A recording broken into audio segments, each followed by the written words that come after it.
A ausculta pulmonar é uma técnica de exame importantíssima para avaliar o som na árvore traqueobrônquica. Compreende ouvir sons gerados pela respiração, pesquisar ruídos adventícios. Se houver a suspeita de anormalidades, auscultar os sons de voz falada ou sussurrada do paciente durante sua transmissão através da parede torácica. O paciente deverá estar o mais confortável possível, com a região a ser avaliada desnuda. Assim, evitará o som de confundimento. O mesmo deverá ser orientado sobre as etapas do exame a serem realizadas. O ambiente deverá, preferencialmente, ser o mais silencioso e com boa iluminação. Assim, a ausculta respiratória ou pulmonar, ela irá avaliar a intensidade, o tom e a duração dos sons, se eles são finos ou grosseiros, a quantidade, se é pouco ou muito, o momento da ocorrência do ciclo respiratório, ou seja, fase inspiratória, expiratória ou ambas, localização na parede torácica, persistência de seu padrão entre um ciclo respiratório e outro, e qualquer alteração após a tosse ou modificação na posição do paciente.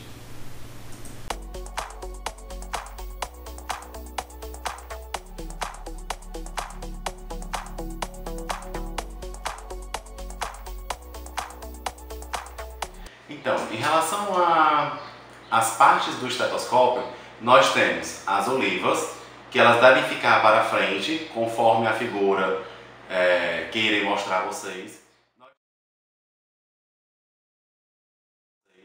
Nós temos aqui as hastes, tubo, que é o tubo ou a via condutora do som.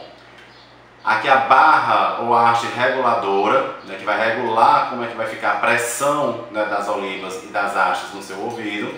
E nós temos também alguns tipos diferentes de estetoscópio, com um tubo só ou com dois tubos. No caso dessa marca, ele apresenta dois tubos com dois diafragmas de tamanhos diferentes, que ele vai ser regulado quando a gente mexe, né, na base próxima a ele, ó,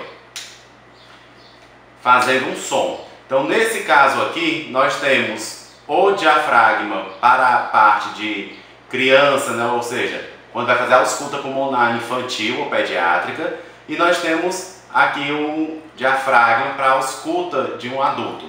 A pegada em relação ao estetoscópio deverá ser colocando a região do diafragma entre os seus dois dedos e nunca colocando o dedo sobre um dos diafragmas, porque isso pode gerar um atrito e interferir no som que vai chegar até os seus ouvidos.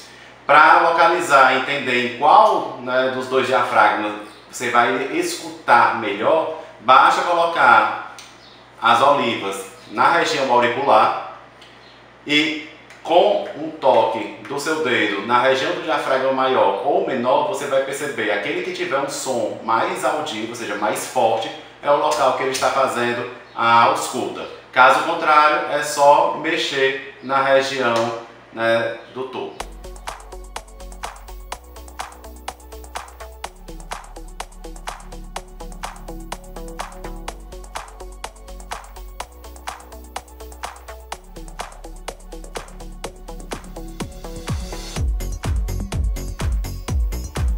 Para ajudar a localizar a região a ser auscultada, primeiro identifica o externo. Próximo ao externo fica muito mais fácil de localizar as costelas. Então, abaixo da clavícula tem o primeiro espaço intercostal, segunda costela, segundo espaço intercostal e assim sucessivamente. É válido ressaltar que o lobo superior direito está entre o primeiro e quarto espaço intercostal. Já o lobo médio, quinto e sexto espaço intercostal, e o lobo inferior entre o sétimo e décimo espaço intercostal. Já ao lado esquerdo, o lobo superior está entre o primeiro e sexto espaço intercostal e o lobo inferior entre o sétimo e décimo espaço intercostal.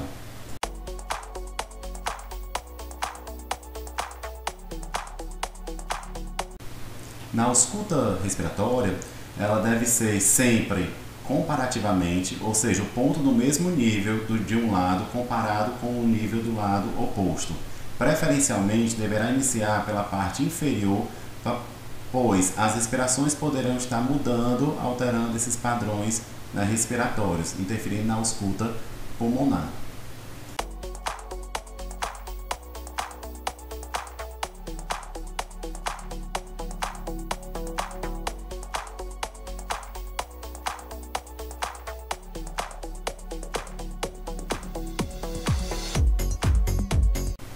A ausculta da região lateral deve solicitar ao paciente que faça uma flexão de ombro, né, de membro superior, e fazer a ausculta. Nessa posição é o mais ideal para a ausculta de lobo médio.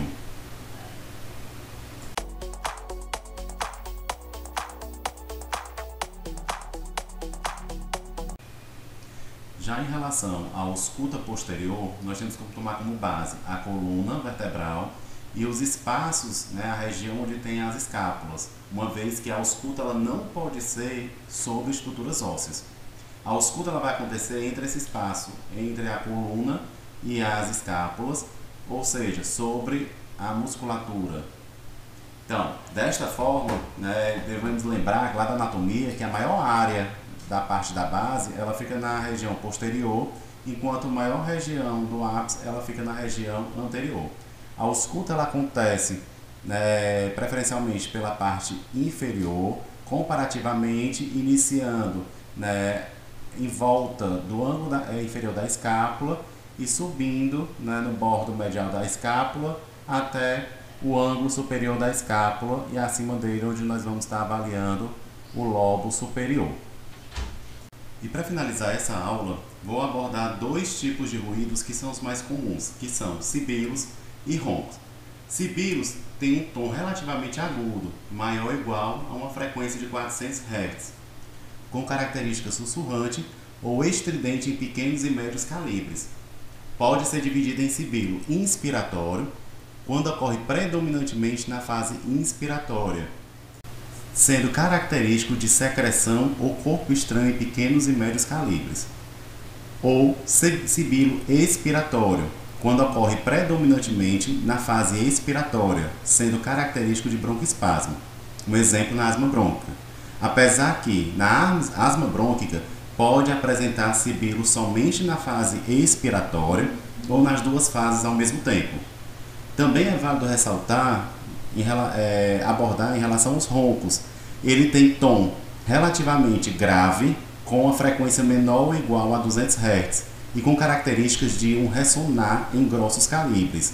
Ocorre na inspiração e na expiração, sendo, portanto, característico de secreções de grossos calibres.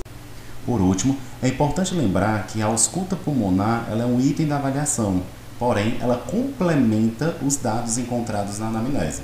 Espero que esse vídeo tenha ajudado a você e bons estudos. E se inscreva aqui no canal, curta e compartilhe esse vídeo com outros colegas.